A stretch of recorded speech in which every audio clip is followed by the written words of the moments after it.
ये कहानी एक ऐसी औरत की है जो कपड़ों से नहीं किस्मत से नंगी है। शहर के इस ग्लैमरस दुनिया में एक गांव की सीधी सादी औरत अपनी मजबूरी लेकर आती है। कैमरे के सामने कपड़े उतारने से पहले वो अपनी जिंदगी का सारा दर्द भूल चुकी है। शहर आकर बदन की नुमाइश करना हवस नहीं, बल्कि अपनी भूख शांत करने का सबसे खामोश रास्ता है। हर पोज के साथ लक्ष्मी की सांसें तेज हो रही है, पर नजरों में सिर्फ पैसा और जिंदा रहने की जिद है। इस कहानी में शरीर सिर्फ शरीर नहीं, एक मजबूर औरत की चीख बन जाता है। ये कहानी जमीन से जुड़ी हुई सच्चाई है, क्योंकि सच हमेशा नंगा होता है और जब सच नंगा हो जाए तो देखने वाला भी शर्मा जाता है। ये लक्ष्मी की वो कहानी है जो कपड़ों से ज्यादा सोसाइटी पर पर्दा डालती है। एक गांव में लक्ष्मी उसके बेटे और उसके पति के साथ रहती है। उसका पति एक पहलवान है, लेकिन इसी के साथ वो एक नंबर का लालची इंसान है। जो भी पैसे लक्ष्मी कमाती है, उन पैसों को लेकर उसका पति एक धंधे वाली पर उड़ा देता है और हर रोज उसकी हवस इस औरत के साथ पूरी करता है। लक्ष्मी के लिए अपने पति से मार खाना एक आम बात बन गई है, लेकिन एक दिन बात इतनी आगे बढ़ जाती है कि लक्ष्मी का पति लक्ष्मी के सारे गहने लेकर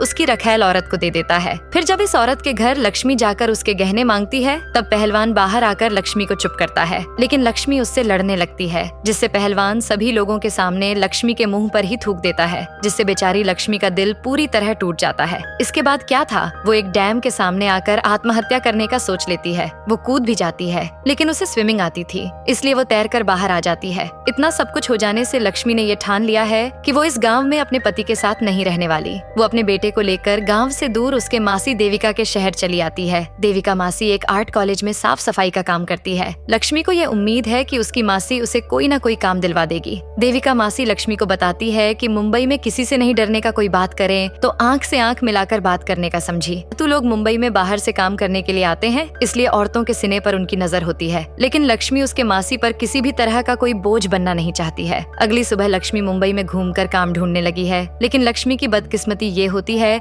कि उसे कहीं पर भी कोई काम नहीं मिलता। इधर उसका बेटा गली के आवारा बच्चों के साथ रहकर बिगड़ने लगा है। वो स्कूल जाना नहीं चाहता, गली के बच्चों के साथ रहकर अपनी माँ को बुरा भला कहने लगा है। वही लक्ष्मी को ये शक है कि उसकी मासी कॉलेज में केवल सफाई का काम नहीं करती, वो कुछ और भी करती है। तभी तो उसे स्कूल का हर एक टीचर जानता है, उसे हंस हंस कर बातें करते हैं। लक्ष्मी ये तय करती है कि वो देविका मासी की सच्चाई जानकर रहेगी। वो अपनी मासी का पीछा करते हुए कॉलेज पहुंच जाती है। मासी कॉलेज पहुंचकर पहले तो झाड़ू लगाती है, लेकिन थोड़ी ही देर बाद वो एक खाली क्लासरूम में चली जाती है। ये देखकर लक्ष्मी भी उसी क्लासरूम के करीब आकर अंदर झांकती है, तो उसे अपनी आंखों पर विश्वास नहीं होता।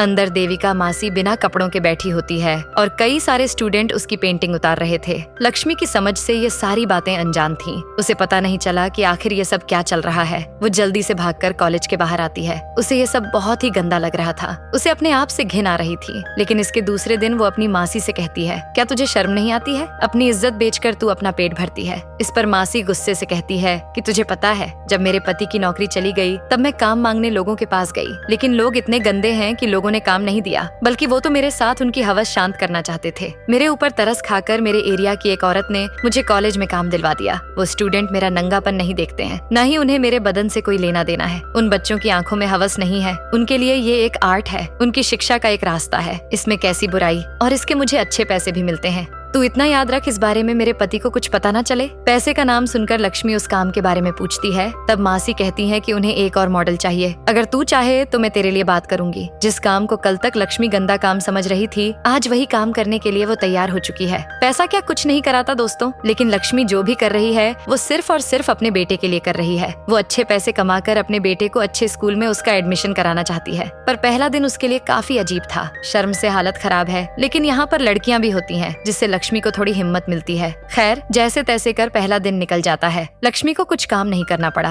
बस जैसा स्टूडेंट ने कहा उसे वैसे पोज देना पड़ा। बिना काम करे ही उसे अच्छे पैसे मिल गए। अब देखते ही देखते लक्ष्मी का इस काम में मन लगने लगा। एक दिन एक लड़का लक्ष्मी से बात करने आता है, तब लक्ष्मी उससे डर कर हाथ में पत्थर उठा लेती है और कहती है कि मुझसे दूर रहना, मैं शादीशुदा हूँ, मेरे माथे पर बिंदी है। लड़का डर कर वहीं रुक जाता है। लड़का तो बस लक्ष्मी से बात करने आया था, उसके इरादे गलत नहीं थे। इधर दिव्या मासी उसके पति को बता बताती है कि लक्ष्मी को भी मेरे साथ ही काम मिल गया है। ये सुनकर उसका पति कहता है कि मुझे भी तुम्हारे कॉलेज में कोई काम दिलवा दो, मैं भी साफ सफाई का काम कर लूंगा। लेकिन मासी कहती है कि वो कॉलेज है, वहाँ मेरी इज्जत है, तुम्हारी तरह नहीं। कुछ दिन यहाँ काम कर लिया, फिर दूसरे जगह काम करने निकल गए। कितने ही टीचर लोग वहाँ आए और गए, सिर्फ मैं ही हूँ जो वहाँ पर टिकी हुई हूँ। एक दिन ये दोनों चिंटू को पेंटिंग बनाते हुए देखते हैं, तब उनके चेहरे की रंगत उतर जाती है। उन्हें लगता है कि कहीं कल को चिंटू इस कॉलेज में पढ़ने की जिद ना करने लग जाए जहाँ ये दोनों काम करते हैं। अब देखते ही देखते लक्ष्मी को 2 साल बीत जाते हैं। लक्ष्मी ने हर एक आर्टिस्ट को पोज दिया, यहाँ तक कि लक्ष्मी ने प्राइवेट आर्टिस्ट के साथ भी काम कर लिया है। लेकिन अब बच्चे छुट्टियों पर गए हैं, जिससे ये दोनों भी बेरोजगार हो चुके हैं। इस समय भी लक्ष्मी उसके गाँव जाने के बारे में नहीं सोचती। अब वो एक घर में झाड़ू पोछा लगाने का काम करने लगी है, लेकिन इस घर का मालिक लक्ष्मी पर गंदी नजर डाल रहा है और ये बात लक्ष्मी भी समझ चुकी है। एक दिन लक्ष्मी उसके बेटे के बैग में कुछ पेंटिंग देखती है जो चिंटू ने काफी अच्छी पेंटिंग्स बनाई होती है। अगर वो यहाँ रहा तो पक्का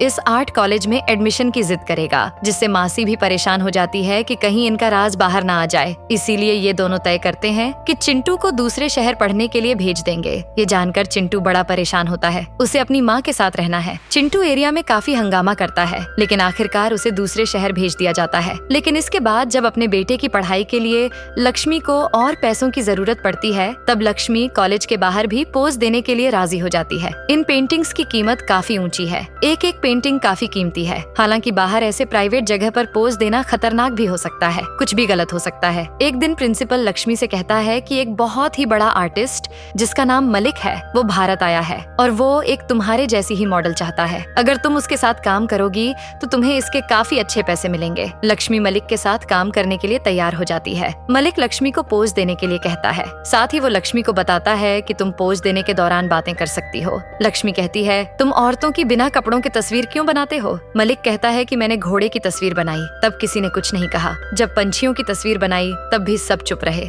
लेकिन जब इंसानों की तस्वीर बनाई तब ये सवाल क्यों आता है? कपड़े हम जिस्म पर पहनते हैं, रूह पर नहीं, और मैं अपने काम में रूह को खोजने की कोशिश करता हूँ। इससे लक्ष्मी ये समझ जाती है कि दुनिया का नंगापन एक आर्टिस्ट के लिए कोई मायने नहीं रखता, उसे केवल अपने काम से मतलब होता है। खैर, एक दिन कॉलेज में काम करते हुए कुछ कट्टरपंथी सोच रखने वाले लोग कॉलेज में घुस जाते हैं, पेंटिंग्स को तोड़ देते हैं, प्रिंसिपल को मारने लगते हैं। एक पल को लगा कि सब कुछ खत्म हो गया, कोई भी मॉडल अब ये काम नहीं करेगी। लेकिन लक्ष्मी हिम्मत दिखाते हुए आगे आती है और अपने काम को जारी रखती है। भारत में यही एक ऐसा कॉलेज है जहाँ इस तरह की पेंटिंग्स होती है और लोग दूर दूर से इस कॉलेज में पढ़ने आते हैं और आर्ट के लिए ह्यूमन एनाटॉमी स्टडी करते हैं। ये काम भी एक डॉक्टर की काम की तरह है। अगर डॉक्टर बॉडी पर कपड़ा डालकर ऑपरेशन करेगा तो मरीज को मार ही डालेगा। जब तक एक आर्टिस्ट इंसान के शरीर की बनावट ठीक से नहीं समझेगा, तब तक वो एक आर्टिस्ट बन नहीं सकता। एक दिन चिंटू वापस उसके घर आ जाता है और कहता है कि वो आगे की पढ़ाई नहीं करेगा, उसे दुबई जाना है, पैसे कमाने हैं। ये सुनकर लक्ष्मी कहती है, क्या तुझे अपनी माँ की जरा भी परवाह नहीं है? मैंने तेरी पढ़ाई के लिए अपना सब कुछ दांव पर लगा दिया। क्या मैंने इतनी मेहनत इसीलिए की थी कि एक दिन तू मुझे ये कहे कि मैं अब पढ़ाई नहीं करूंगा?